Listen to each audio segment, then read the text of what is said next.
السلام علیکم، welcome back to my channel English language lens. آج میں آپ کو ایک ایسے ایڈیم کے بارے میں بتانے جا رہی ہوں جسے بریک دا بینک کہتے ہیں۔ اس ویڈیو میں آپ کو بتاؤں گی کہ آپ اس ایڈیم کا استعمال اپنی روزمرہ بات چیت کے اندر کس طرح سے کر سکتے ہیں اور اپنی بات چیت کو کس طرح سے اور بہتر بنا سکتے ہیں۔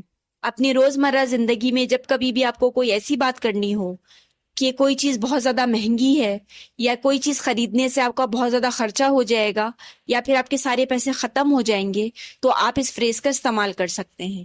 مثال کے طور پر آپ اپنے کسی دوست کے ساتھ شاپنگ مال جاتی ہیں اور آپ کوئی ڈریس دیکھتی ہیں۔ اس وقت تو آپ نے اس ڈریس کی پرائس نہیں پوچھی کیونکہ آپ کے پاس بالکل بھی پیسے نہیں تھے۔ پھر آپ گھر آتی ہیں اور اپنی بہن کو بتاتی ہیں کہ آج آپ نے شاپنگ مال میں ایک بہت ہی خوبصورت ڈریس دیکھا ہے۔ تو آپ کی بہن آپ سے پوچھتی ہے کہ کیا واقعی میں ہی تم وہ ڈریس خریدنا چاہتی ہو؟ تو آپ اپنی بہن سے کہتی ہیں کہ ہاں، واقعی میں ہی میں وہ ڈریس خریدنا تو چاہتی ہوں، لیکن میں امید کر رہی ہوں کہ وہ بہت زیادہ مہنگا نہ ہو۔ ایسی باتیں ہم اپنی روزمرہ زندگی میں بہت زیادہ کرتے ہیں۔ تو آپ اس فریز کا استعمال اس طرح سے کر سکتی ہیں کہ آپ کہیں I really want to buy that dress but I hope it doesn't break the bank۔ اس کا مطلب ہے مجھے واقعی وہ ڈریس خریدنا ہے لیکن میں امید کر رہی ہوں کہ وہ بہت زیادہ مہنگا نہ ہو۔ یہاں پر میں آپ کو ایک اور مثال دیتی ہوں کہ آپ 3-4 دن سے باہر جا کے کھانا کھا رہے ہیں۔ آج آپ کا پھر سے موڈ ہوا کہ میں باہر سے کچھ منگوا کے یا خود باہر جا کے کھانا کھاؤں، تو آپ کی امی آپ کو کہتی ہیں کہ روزانہ باہر سے کھانا کھانے سے بہت زیادہ خرچہ ہو سکتا ہے۔ یہاں پر بھی خرچے کی بات ہو رہی ہے، تو آپ اس فریز کا استعمال کرتے ہوئے کہہ سکتے ہیں eating out every day can break the bank, یعنی کہ ہر روز باہر کھانا کھانے سے بہت زیادہ خرچہ ہو سکتا ہے۔ یہاں پر میں آپ کو ایک اور ایگزامپل دیتی ہوں۔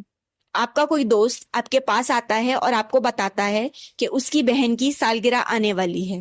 اب وہ اپنی بہن کو کوئی تحفہ تو دینا چاہتا ہے لیکن وہ بہت زیادہ خرچہ نہیں کرنا چاہتا، تو یہاں پر اس بات کو کہنے کے لیے بھی وہ اس فریز کا استعمال کر سکتا ہے۔ وہ کہے گا I want to get her a nice gift but I don't want to break the bank، یعنی میں اسے اچھا تحفہ دینا چاہتا ہوں لیکن میں بہت زیادہ خرچہ نہیں کرنا چاہتا۔ یہاں پر ایک اور مثال دیکھیے۔